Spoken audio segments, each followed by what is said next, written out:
तस्य भगवतो अरहतो सम्मा सम्बुद्धस्य नमो तस्य भगवतो अरहतो सम्मा सम्बुद्धस्य नमो तस्य भगवतो अरहतो सम्मा सम्बुद्धस्य नमो तस्य भगवतो अरहतो सम्मा सम्बुद्धस्य बुद्धं शरणं गच्छामि बुद्धं शरणं गच्छामि धम्मं शरणं गच्छामि धम्मं शरणं गच्छामि संघं शरणं गच्छामि संघं शरणं गच्छामि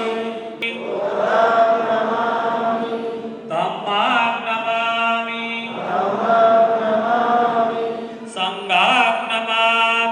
संघं नमामि बाबा साहब अम्बेडकर साहब अम्बेडकर महाकारुणिक बुद्ध की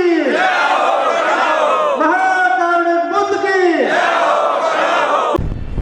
आवाज इंडिया टीवी चैनल देख रहे सभी दर्शकों को जय भीम। मैं राजकुमार गौतम आज दिल्ली से चलते हुए यहाँ अलीगढ़ का सफ़र 200 किलोमीटर का तय करते हुए यहाँ आज अलीगढ़ में हम उपस्थित हुए हैं और आज एक यहाँ पे विशाल महिला जागृति सम्मेलन में हम जो है आवाज इंडिया टीवी चैनल की पूरी टीम के साथ यहाँ उपस्थित हुए हैं और जहाँ आज यहाँ पे अगर देखा जाए तो महिलाओं को शिक्षित और जागृत करने के लिए एक प्रोग्राम का आयोजन किया गया जहाँ बहुत सारे वक्तागण आज उन महिलाओं उन युवा बच्चों को आप यहाँ पे संबोधित करेंगे, जिसमें मैं अगर बात करूँ तो डॉक्टर क्रांति चौधरी जो है प्रधानाचार्य विद्या गौतम हरिद्वार से हैं, इसके अलावा पूजा राय जी हैं, इसके अलावा भीमपुत्री मर्यादा अंबेडकर भी हैं, इसके अलावा दिव्या सैन कुश्ती चैंपियन जो है वो भी इस प्रोग्राम में शिरकत कर रही हैं। देखा जाए तो अगर प्रोग्राम के मुख्य एक्शन की बात की जाए तो यहाँ कौशल पवार जी के भी आने की संभावना है, इसके अलावा इंदु चौधरी जी जो हैं उनके भी आने की संभावना है। इसके साथ साथ मुख्य अतिथि के रूप में डॉक्टर बीपी अशोक जी जो IPS हैं, इस समय उज्जैन में पोस्टेड हैं, वो भी उनके आने की उम्मीद है। आप यहाँ देख सकते हैं कि आज यहाँ पे बहुत बड़ा महिलाओं का कारवां यहाँ पे आज इकट्ठा होने जा रहा है, जिसको विशाल महिला जागृति सम्मेलन का नाम दिया गया और 13 नवंबर का ये दिन है, रविवार का। यहाँ पे बहुत ही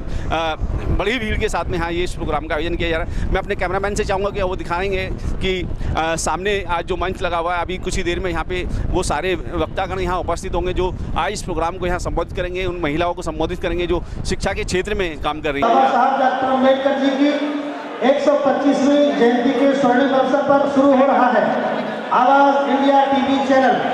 समता, स्वतंत्रता, न्याय एवं बंधुता का प्रतीक 14 अप्रैल से संपूर्ण भारतवर्ष में चालू। आज ही अपने केबल ऑपरेटर से संपर्क करें। मुंबई सहित समस्त भारत के सभी राज्यों में प्रसारण चालू। दिल्ली, हरियाणा, उत्तर प्रदेश, उत्तराखंड, मध्य प्रदेश, आंध्र प्रदेश, गुजरात, जम्मू कश्मीर, बिहार, छत्तीसगढ़, उड़ीसा, राजस्थान आदि इतनी जगह पर हमारा ये जो मीडिया है आवाज इंडिया टीवी, पहले तो हम इस कार्यक्रम में आने पर इस मीडिया टीवी को बहुजन समाज की तरफ से, बाबा साहब अम्बेडकर कल्याणी की तरफ से, लॉर्ड बुद्धा एजुकेशन सोसाइटी बीटना और उनकी सभी इकाइयों की तरफ से हम हार्दिक साधुवाद करते हैं, धन्यवाद देते हैं और हमारे इस कार्यक्रम में आने पर आपका तहे दिल से सम्मान, आपका स्वागत, आपका बहुत बहुत आदर कि आप लोग आए। और मैं अनुरोध करूँगा कि ऐसे मौक़ों पर जो लोग इस टीवी चैनल को बढ़ाने का काम करें, अपने घरों में केवल डलवाएं ताकि बाबा साहब और महाकारुणिक बुद्ध की विचारधारा आपके घर घर में पहुँचे और दूसरी मानसिकता वाली विचारधारा हमारे घरों से जाए। तो ये विकल्प हमारे बीच में आया है। हम इस मंच के माध्यम से अपने लोगों को, बहुजन समाज और बाबा साहब कल्याणी को अपील करते हैं कि आवाज इंडिया टीवी को आप लोग हृदय से स्वीकार करें और इनको पढ़ने और पढ़ने का अवसर प्रदान करें। ऐ मेरी रमा की एक घटना सुनाकर मैं समर्पित करता हूँ इस मंच को। वो रमा जिसने 38 साल की उम्र में डॉक्टर बाबा साहब अम्बेडकर को असाधारण पुरुष बनाया। वो रमा जिसने उस वक्त में 4 संतान गंवा करके इस देश के बहुजन समाज के बच्चों को जीवन दिया। ऐसे चरित्र की भावना के बाद भी यदि इस देश की महिलाओं की दुर्दशा है तो इसका जिम्मेदार कौन है? नंबर 2, हमारी माता सावित्रीबाई फुले, भारत की धरती पर पैरा चलाने वाली उसको स्थापित हम नहीं कर सके। माता सावित्री भाई जिसने भारत की धरती पर बहुजन समाज की नहीं देश की महिलाओं के लिए शिक्षा का चिराग जलाया, उसको 70 साल में हम लोग स्थापित नहीं कर सके। और एक दूषित मानसिकता की गंदी चीज आज इस देश में स्थापित है, इसके लिए कौन जिम्मेदार है, इन विषय पर आज चर्चा होनी चाहिए। मैं बहुत ज्यादा न कहते हुए, क्योंकि ये कार्यक्रम समाज के लोगों महिलाओं को सुपुर्द है, ये महिलाओं की जिम्मेदारी है, आज ईमानदारी से चर्चा करने जाना। अभी मैं एक मिसाल बता सकता हूँ। ये परिवार कोई हमारे बीच में आया है, ये परिवार कोई 2-2.5 किलो आटा लेकर हमारे बीच में आया है। मैं उस परिवार को साधुवाद देना चाहता हूँ। जो भी मुझे 2.5 किलो आटा लेकर आए हैं, मेरी कौम के लोगों, याद रखना, आज तुम जिस कार्यक्रम में बैठे हो, ये सम्मेलन नहीं है। जिस कार्यक्रम में बैठे हो, ये कोई भीड़ रैली नहीं है। ये देश में धार्मिक आजादी के आंदोलन का आगाज है, ये देश में धार्मिक आजादी का आंदोलन का इतिहास है। मैं इसलिए बताना चाहता हूँ, आज अगर एक सब्जेक्ट लिखा हुआ है महिलाओं का जागृति सम्मेलन, तो जागृति सम्मेलन के पीछे एक चीज छुपी हुई है। कौन सी वजह है कि महिलाओं को जागृत करना पड़ रहा है? कहीं अजागृति भी है, कहीं अजागृति भी है। जो कोई बात महिलाओं को आज बतानी है, वो बात बता के जाना। आज के बाद मेरे वक्ता बंधुओं, यहाँ के विद्वान लोगों, ये भीड़ बनकर यहाँ से खाली हाथ हमारी महिलाएं नहीं लौटनी चाहिए। आज के बाद जब भी हमारी महिला यहाँ से लौटे, इनके जिंदगी में दिन दुना रात चौगुना परिवर्तन होना चाहिए। आपका संबोधन इसमें रात में होना चाहिए।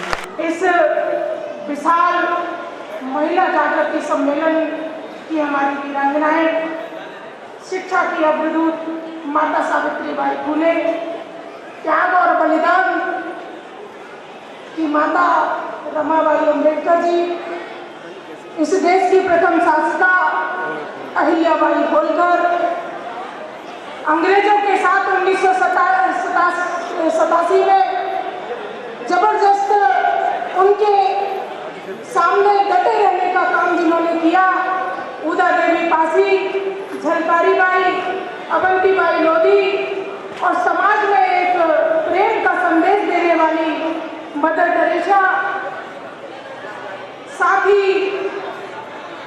राजस्थान से प्रजापति समाज से हमारी वीरांगना आपके बीच में भंवरी देवी प्रजापति, ये सारी वीरांगनाएं आपको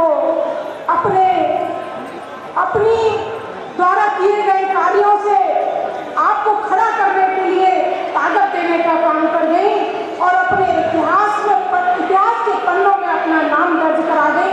ऐसी वीरांगनाओं के चरणों में श्रद्धा के सुमन अर्पित करते हुए एक बार इस हॉल में उपस्थित सारी महिला, जितनी भी मातृशक्ति यहाँ बैठी हुई है, उन सबसे मेरा निवेदन है कि वो जोरदार तालियों के साथ इन वीरांगनाओं के सम्मान में तालियां हो जाए। बहुत जोरदार धन्यवाद। आज इस कार्यक्रम को अंजाम देने के लिए लाड बुद्धा एजुकेशन सोसाइटी, जिन्होंने इतना महत्वपूर्ण कदम उठाया देश की आधी आबादी के लिए, जो अब तक किसी ने छुआ नहीं था और आपको देखने को भी मिल रहा है महिलाओं में कितना जोश है। समाज की महिलाएं आंदोलन में हिस्सा नहीं लेंगी, वो आंदोलन अपने मुकाम तक नहीं पहुंच सकता। इसलिए आज से मेरी यंग बहनें बेटियां आई हुई हैं और मैंने इस आंदोलन का बीड़ा उठा लिया है। ये सच्चाई है कि हमको पता नहीं था, हमारे बुजुर्गों को पता नहीं था कि उनको अनपढ़ रखा गया था। लेकिन दोस्तों, अगर आज हम अनपढ़ बनकर रह गए तो हमारी आने वाली पीढ़ी ये कह देगी कि हमारे दादा जरूर अनपढ़ थे, लेकिन हमारे बाप तो अनपढ़ नहीं थे। अगर वो अनपढ़ नहीं थे तो उन्होंने क्यों नहीं बाबा साहब और बुद्धिज्म को उठाकर रखा, लेकर आए वो सामने, वो भी तो अंधविश्वास में पड़े रहे। इसलिए यदि आज हम सोते रहे, दोस्तों, ये मनुवाद बाबा साहब के संविधान को भी खत्म कर देगा, हमको खत्म कर देगा, मेरी बहन बेटियों को और हमको। ये जो हमारी 3-4 साल पहले पीढ़ियां का जो हाल था, ये उस यहीं पर लेकर आएगा। इसलिए हमारी जो यंग ब्रिगेड है, तो मेरी पढ़ने वाली बहन बेटियां हैं, इनको सोचना होगा, समझना होगा और आगे आकर आंदोलन में भाग लेना होगा। आज मैंने महिलाओं के सशक्तिकरण को पहचाना है कि देखिए, महिलाएं भी किसी से कम नहीं हैं, महिलाएं भी किसी से कम नहीं हैं, लेकिन वो अपनी वो शक्ति को पहचान नहीं पा रही हैं। सिर्फ हमें उनको यहाँ जागरूक करना है। हमारे जो कार्यक्रम का उद्देश्य है महिलाओं को जागरूक करना, उसको आगे बढ़ाना है। कि हम ये कहेंगे शिक्षा सबसे पहली जो हमारी पाठशाला होती है वो होती है हमारी पाठशाला माँ।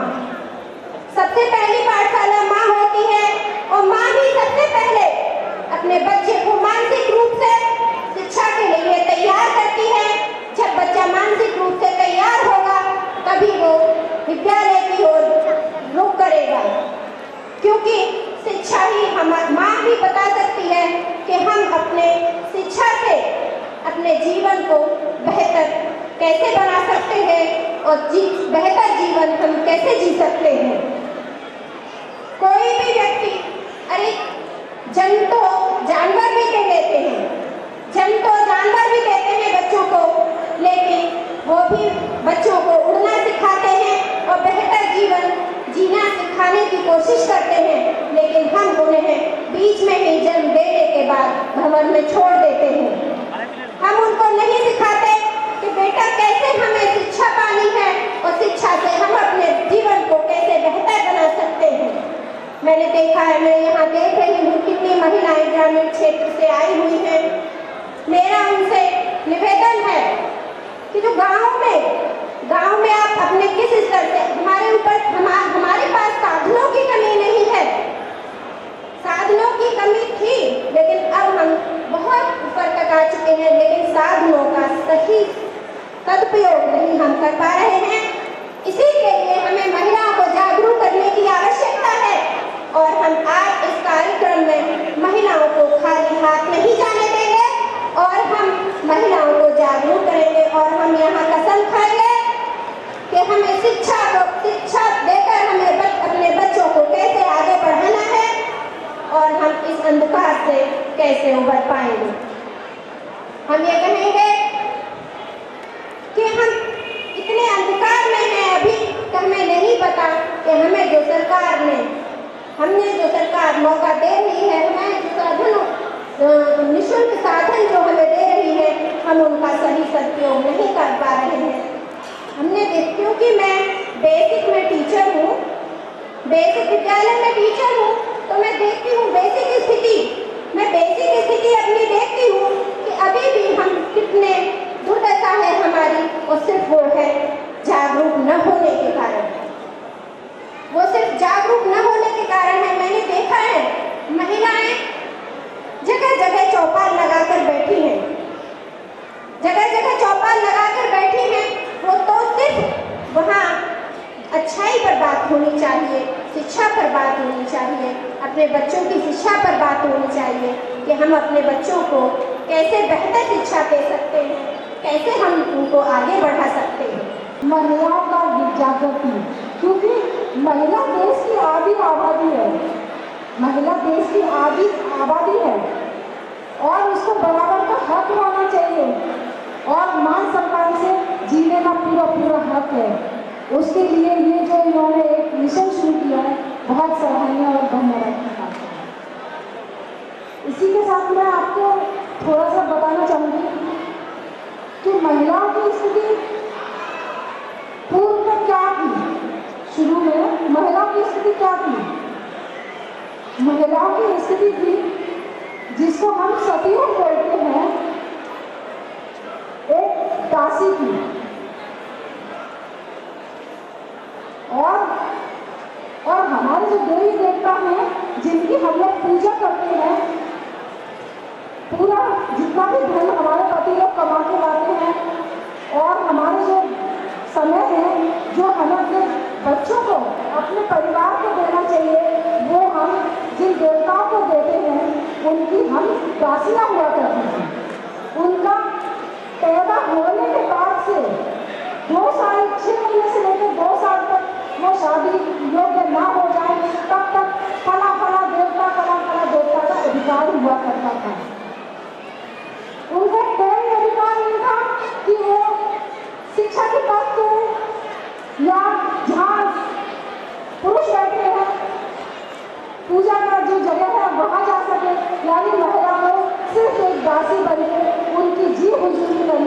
इसके अलावा कोई उनका स्थान नहीं था। ये सब स्थिति में जब जो इतना शोषण देखते हैं, हमारी जो समय समय पर की घटनाएं रही हैं, उन्होंने समय समय पर आवाज़ उठाई है, संघर्ष किया है और उसी संघर्ष की श्रृंखला में हमारे पहली देश की प्रधानाध्यापिका, प्रधानाचार्य, प्रथम शिक्षिका जो थी सावित्रीबाई फुले, जो सावित्रीबाई फुले ने देखा कि महिलाओं की जब तक शिक्षित नहीं होगी तब तक इनका कोई विकास नहीं हो सकता, तो उन्होंने शिक्षा के लिए पूरी तरह से इतना जोर लगाया, उन्होंने सब कुछ कुर्बान किया शिक्षा के लिए। जब वो पढ़ाने निकलती थी बच्चों को, लड़कियों को पढ़ाती थी, तो उनके साथ जो समाज नहीं चाहता था कि महिलाओं का विकास हो, शोषितों का विकास हो, उन्होंने भरपूर उनका विरोध किया। जब वो पढ़ाने जाती थी तो उनके ऊपर टीचर फेंकी जाती थी, घोड़े फेंका जाता था, उनको हर तरह से अपमानित किया जाता था, उनको धमकियाँ दी जाती थी कि शासन से हट जाओ।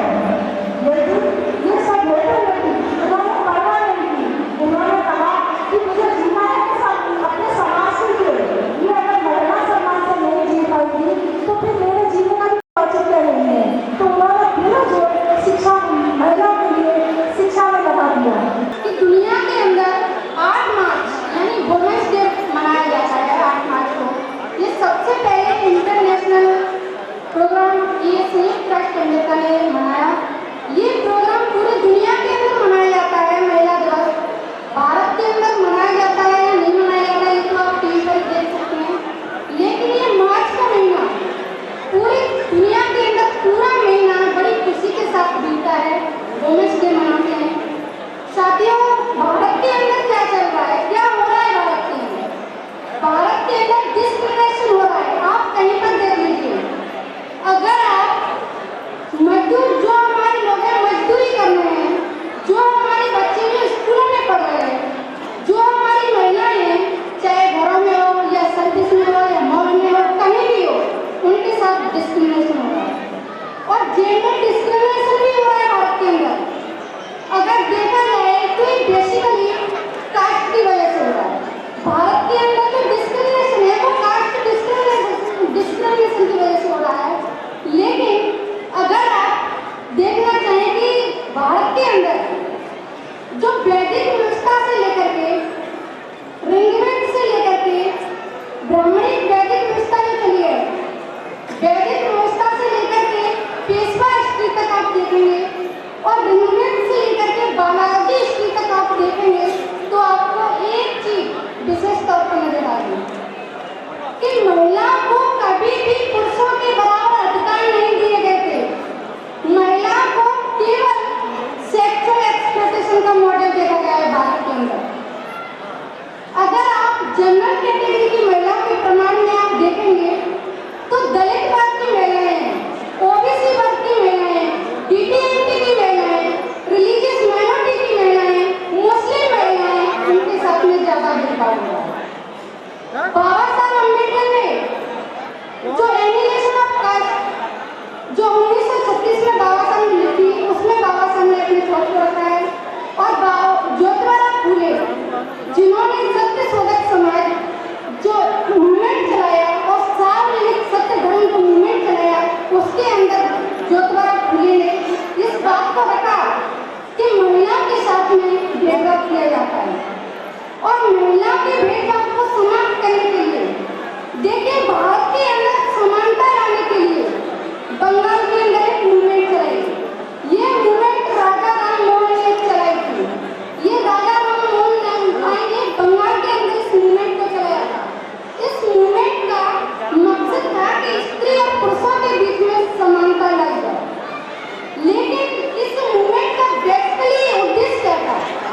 इसका एक ही मकसद था कि जो ब्राह्मणिक वैदिक व्यवस्था है, यानी जो ब्राह्मणिक लोग हैं, जो त्रैवणिक लोग हैं,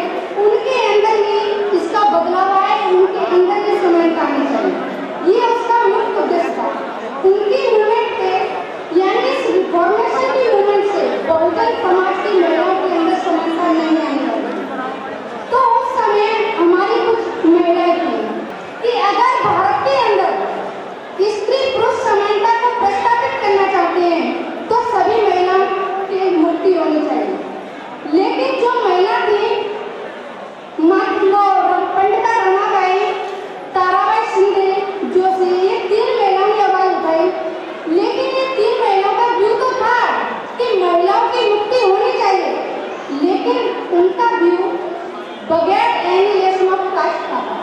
यानी इन महिलाओं की सोच थी कि बगैर एलिमिनेशन ऑफ कास्ट के महिला की मुक्ति हो सकती है। लेकिन डॉक्टर बाबा साहब अम्बेडकर और ज्योतिराव फूले ने ये फंडामेंटल सिद्धांत रखा कि भारत के अंदर जो आर्य व्यवस्था है, जो आर्य ने जो व्यवस्था फैलाई है, जो पागलवाद फैलाया है, जो हिंदू धर्म की विचारधारा है, उसकी वजह से आज स्त्री गुलाम है। मुझे आज बहुत ज़्यादा खुशी हो रही है कि मुझे इतने बड़े समारोह में बुलाया, और दूसरी खुशी ये हो रही है आज मैंने पहली बार ऐसा प्रोग्राम देखा है जिसमें इतनी महिला शामिल हुई है।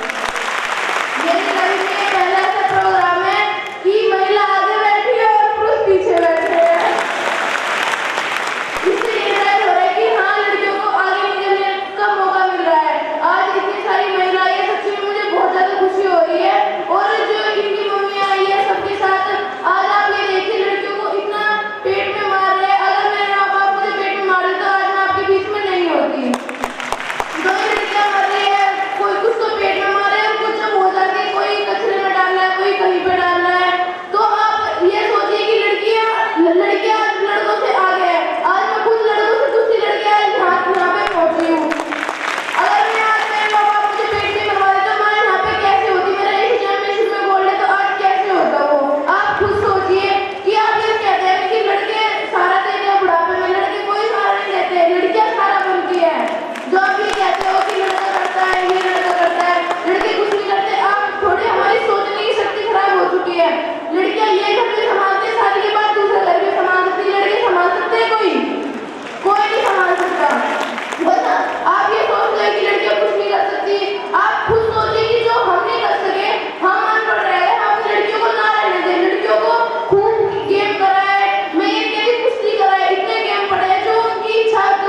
इस कार्यक्रम के आयोजन में, इस कार्यक्रम को सफल बनाने में लगा है। मैं कहना चाहता हूँ अपने समाज की महिलाओं से कि हमने बेटियां बोल करके गई थी कि इन्होंने एक संदेश दिया था।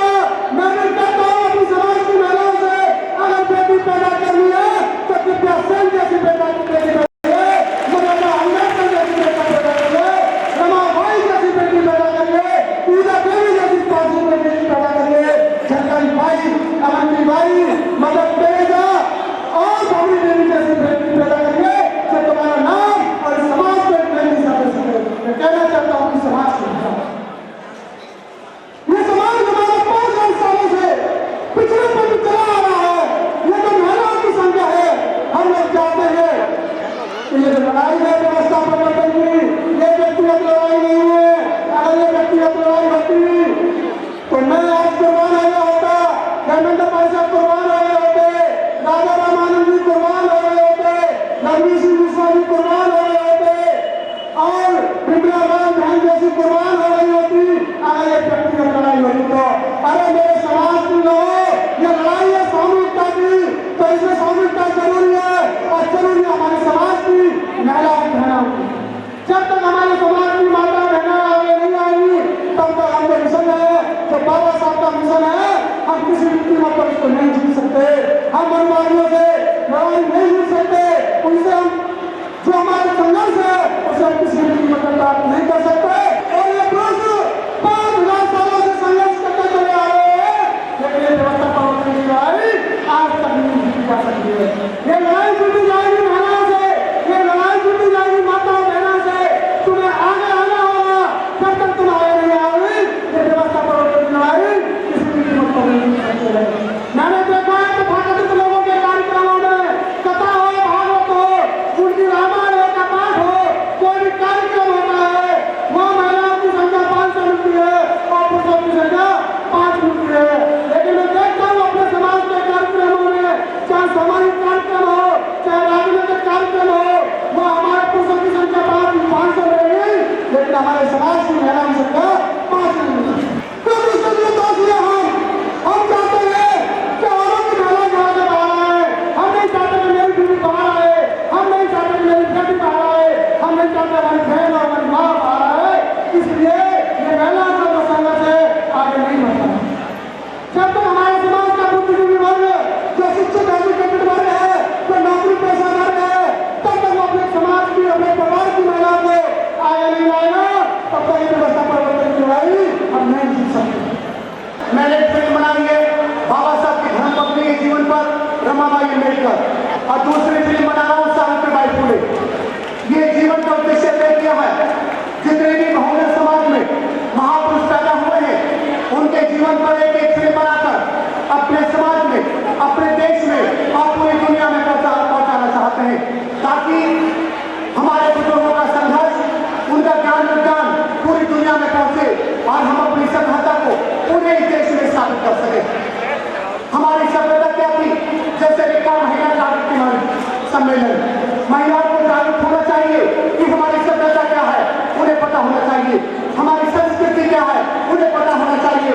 हमारा इतिहास क्या है, उन्हें पता होना चाहिए। और महिला का संघर्ष क्या है, उन्हें पता होना चाहिए। जब तक महिलाओं को अपने बुजुर्गों का संघर्ष और महिलाओं का इतिहास नहीं पता होगा तो उन्हें प्रेरणा कहाँ से मिलेगी? हम अपने इतिहास से सीखते हैं कि हमारी संस्कृति क्या है, लेकिन ये दुख का विषय रहा है पूरे सम्मेलन में किसी ने उस पल को छूने का प्रयास किया भी, लेकिन अंत तक नहीं पहुंच पाया कि कैसे समस्याओं पर चर्चा हुई, समाधान पर कोई चर्चा नहीं हुई कि हमारी समस्या क्या है ये तो पता है, लेकिन हमारा इसका समाधान क्या है उस पर कोई चर्चा नहीं हुई। मैं आपका 5 मिनट लेना चाहता हूँ। अगर वाकई आप सुनने की इच्छा रखते हैं, मैं मंच का गुलाम नहीं, मंच मेरा गुलाम है। जब मैं खड़ा हो जाता हूँ वहाँ मंच लग जाता है। मैं ट्रेन में बोलता हूँ, कलेक्ट्रेट में बोलता हूँ, तहसील में बोलता हूँ, चौराहे में बोलता हूँ, मुसलमान की मस्जिद हो, हिंदुओं का मंदिर हो, गुरु का गुरुद्वारा, चर्चों में हार हो, मैं बेबाकी से मेरा ठीक बोलता हूँ क्योंकि मैं सच बोलता हूँ और सच करना होता है। लोगों ने इस देश में झूठ पर साबित किया, हम सच को नहीं साबित कर पा रहे, ये हमारा ज्ञानता है। लोगों ने इस देश में असमानता को साबित किया, हम समता को साबित है, ये हमारी न्यूनता है।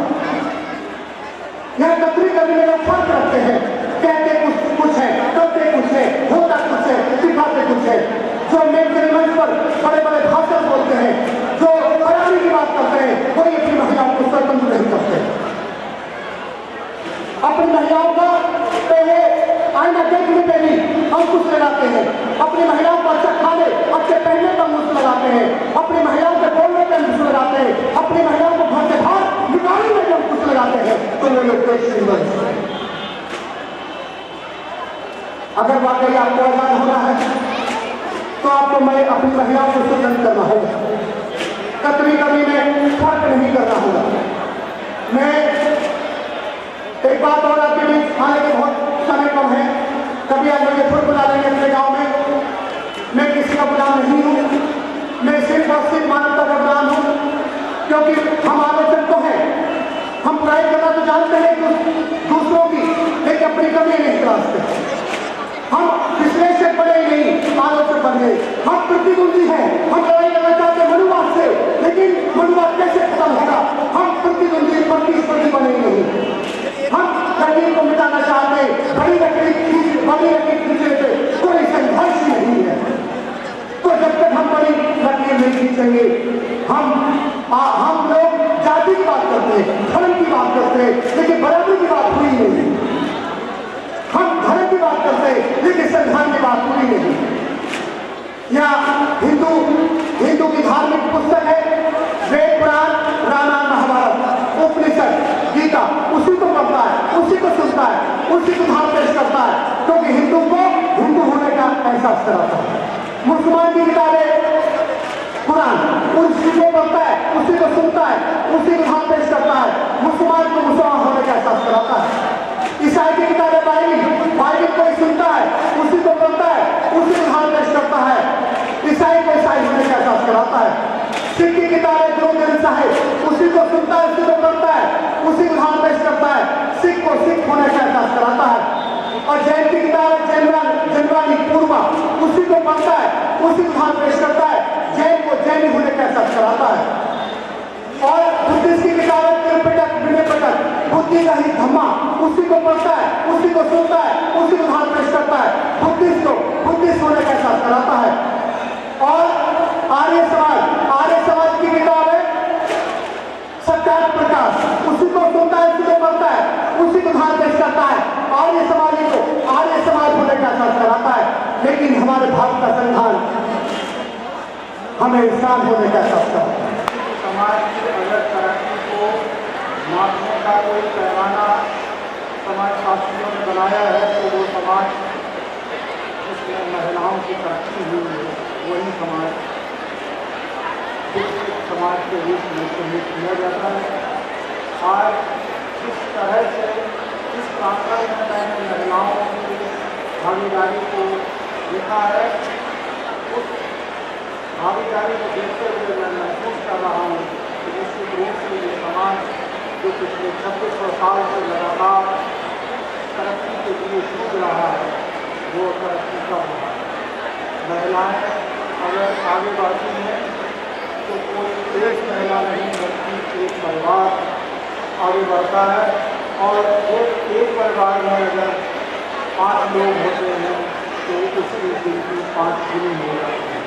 मैं इस बात के लिए सबसे पहले अपना साधुवाद देना चाहता हूँ इस देश के संविधान निर्माता डॉक्टर भीमराव अम्बेडकर साहब को, जिन्होंने हिंदू कोड बिल लाकर, जिन्होंने हिंदू कोड बिल के आधार पर संविधान सभी को समान अधिकारों दिलवाकर हमें ये मौका दिया कि हम सबके साथ पढ़ सकें, लिख सकें और अपनी बात कह सकें। जो हमारे मूलाधिकार हैं उनके बारे में आगरा से आई हुई एक वक्ता ने बहुत विस्तार से आपको बता दिया है।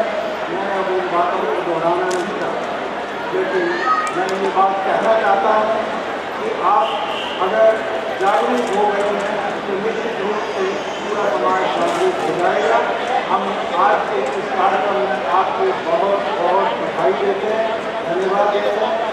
आपने काबिल बनाया कि आप वहाँ से निकल कर इस प्रांगण में आए और यहाँ के तमाम सारी सामाजिक बातों को सुना। मैं उम्मीद करता हूँ कि आप यहाँ से एक बहुत अच्छा संदेश लेकर के जाएंगे। इस तरह से हमारे देश की प्रथम शिक्षिका ने जब पढ़ाई स्वयं की थी और बाबा ज्योतिबा फुले ने उन्हें पढ़ाया था और किस तरह उन्होंने पूरे समाज को पढ़ने का एक संदेश दिया था। आज आपके पढ़े लिखे होने के बाद ये संदेश जनता तक पहुँचेगा। मेरी उम्मीद है कि आपके जागरूक होने से एक बाकी जगह और जो शिक्षा का ज्ञान का जो अभाव है उस अभाव को आपका ज्ञान पूरा करेगा। आपकी बातें पूरे संसार को रोशन करेंगे।